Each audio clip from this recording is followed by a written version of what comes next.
We are back. News Peanut Gallery, take it away. So Dustin, not Cody, Dustin Rhodes is launching his wrestling association. Yes, he has a promotion coming out in November. I'm kind of excited. You know what? We're gonna give Maple Leaf Wrestling a chance. Let's see what they do card wise. And I don't know all the details. I don't think all the details came out with what's going on. But it was announced like 2 or 3 days ago. And there are no announcements of like what networks are going to be on, how it's all going to function. I guess we'll see. But same thing with Maple Leaf Wrestling. Yeah, we don't know everything. We don't know everything, but we do know that Maple Leaf Wrestling is going to be a pay-per-view event, for example. Well, I mean, we just don't know what this is going to be involved in. But sounds like there might be a little niche that Dustin Rhodes has sought to fill in. Yeah, I think it's going to be good. I sort of am surprised that because this is attached to the academy. This is attached to the training center. Right. I'm surprised that a place like Monster Factory doesn't have a widely distributed regular show. Yeah. Given the reputation of the Monster Factory. Yeah, absolutely.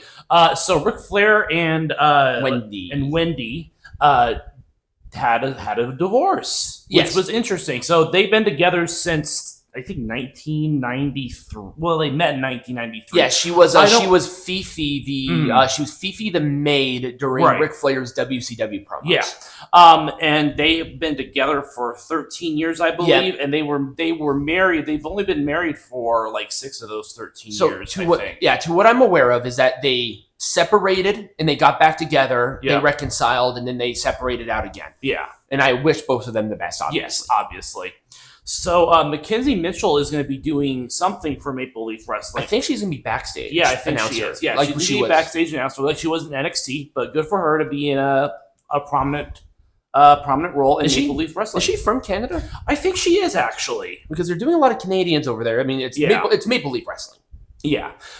So interestingly, Artem is not going to be charged with domestic violence. He's not going to be charged. He's not going to be charged. Not going to be charged. And I think this is probably the last we're going to hear from this, because I think all that has been said has been said. I don't know why there's no details given, but the only way that could possibly be a thing is if Nikki dropped. And I wonder if maybe she did because she didn't want any more attention to be brought upon this situation. That's true.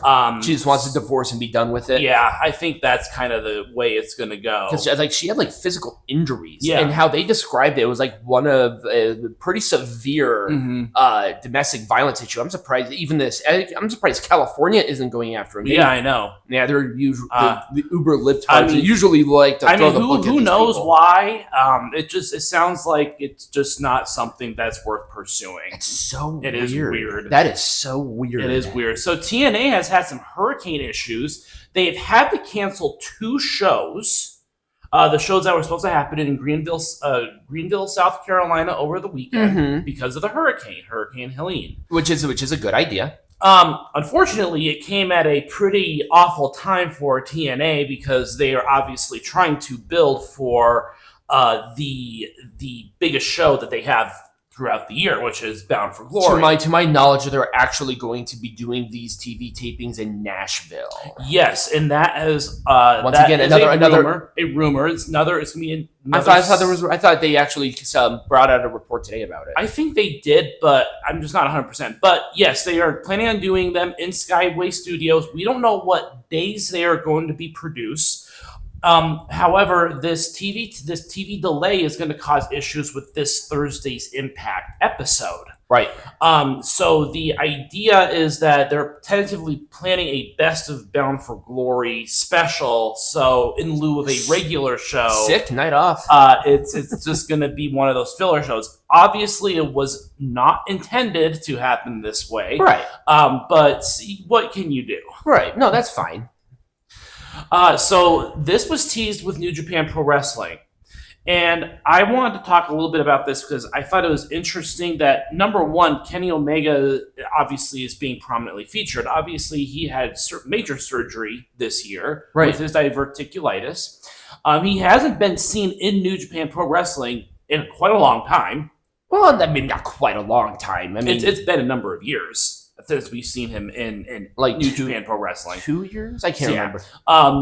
Like he's not like, even when he wasn't injured, he wasn't going to Japan all the time. No, because of course he was there for a temporary spit. He had that match with Will Ospreay, I think in 2022. Yeah. But this is sort of an interesting little tease because Omega is AEW.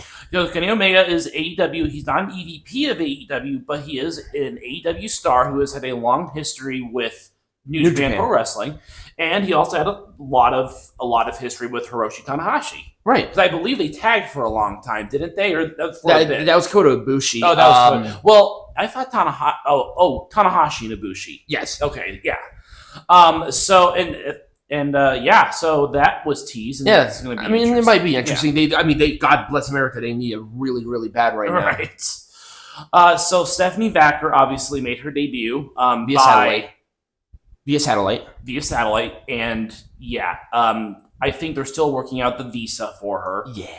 But it sounds like they are getting really close, because they wouldn't be cutting promos like this if it was not for the visa process kind of nearing its inevitable conclusion and her arrival in the WWE via NXT. Right.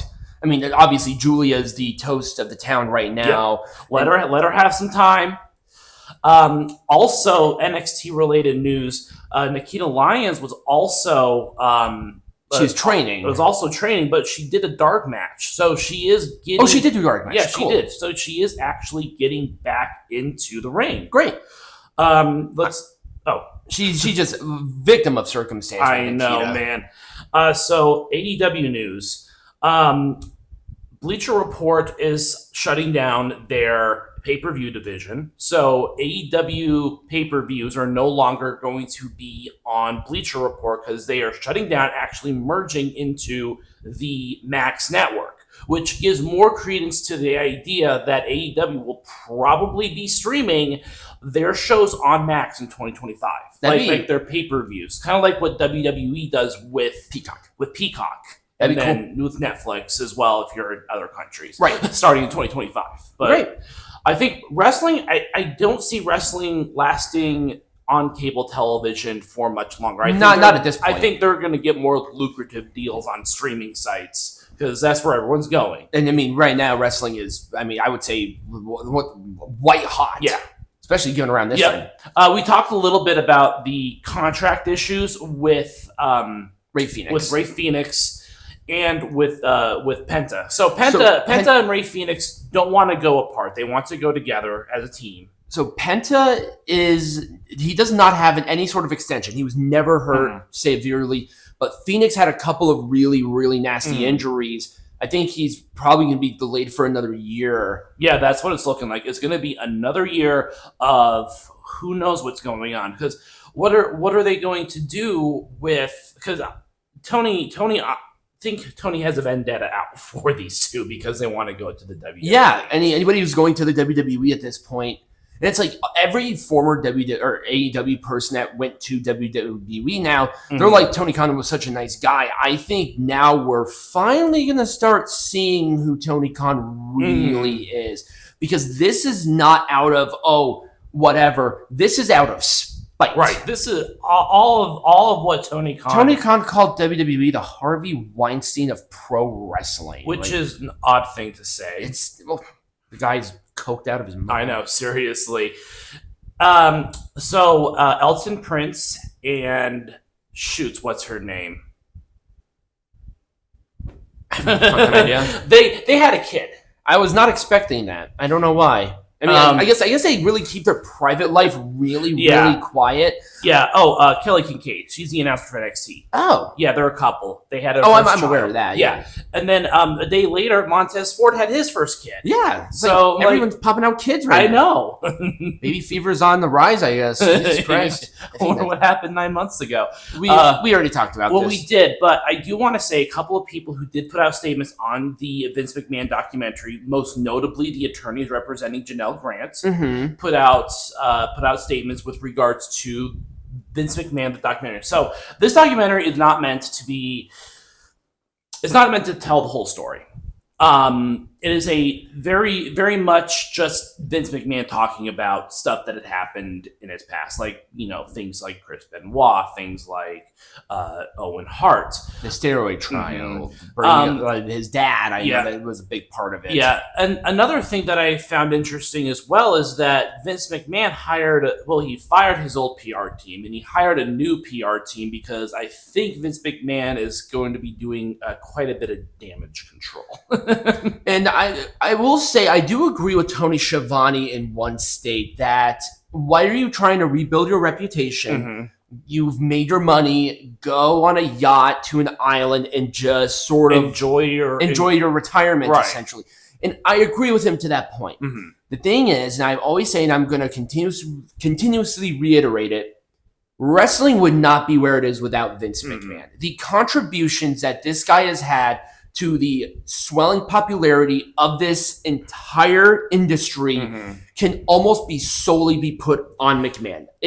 Every single facet. And I wonder if Vince McMahon only hired this PR team because he's probably not going to make a ton of public appearances. No. But what I think he's trying to do is to keep someone on retainer so that when something does happen, he is able to hire someone on to help him produce like speeches and stuff that would help mitigate any concerns. Right. If that makes sense. And then this is regarding the Janelle Grant trial, which right now I believe, if I'm not mistaken, is still on pause. It is. But with all this Vince McMahon stuff coming out, it's just become a big spotlight put on him, and I think that he is trying to stay out of it as much as possible. Which is a smart move. Which is a very smart move. Yes. I think all the McMahons are trying to not be in the face of everything. No.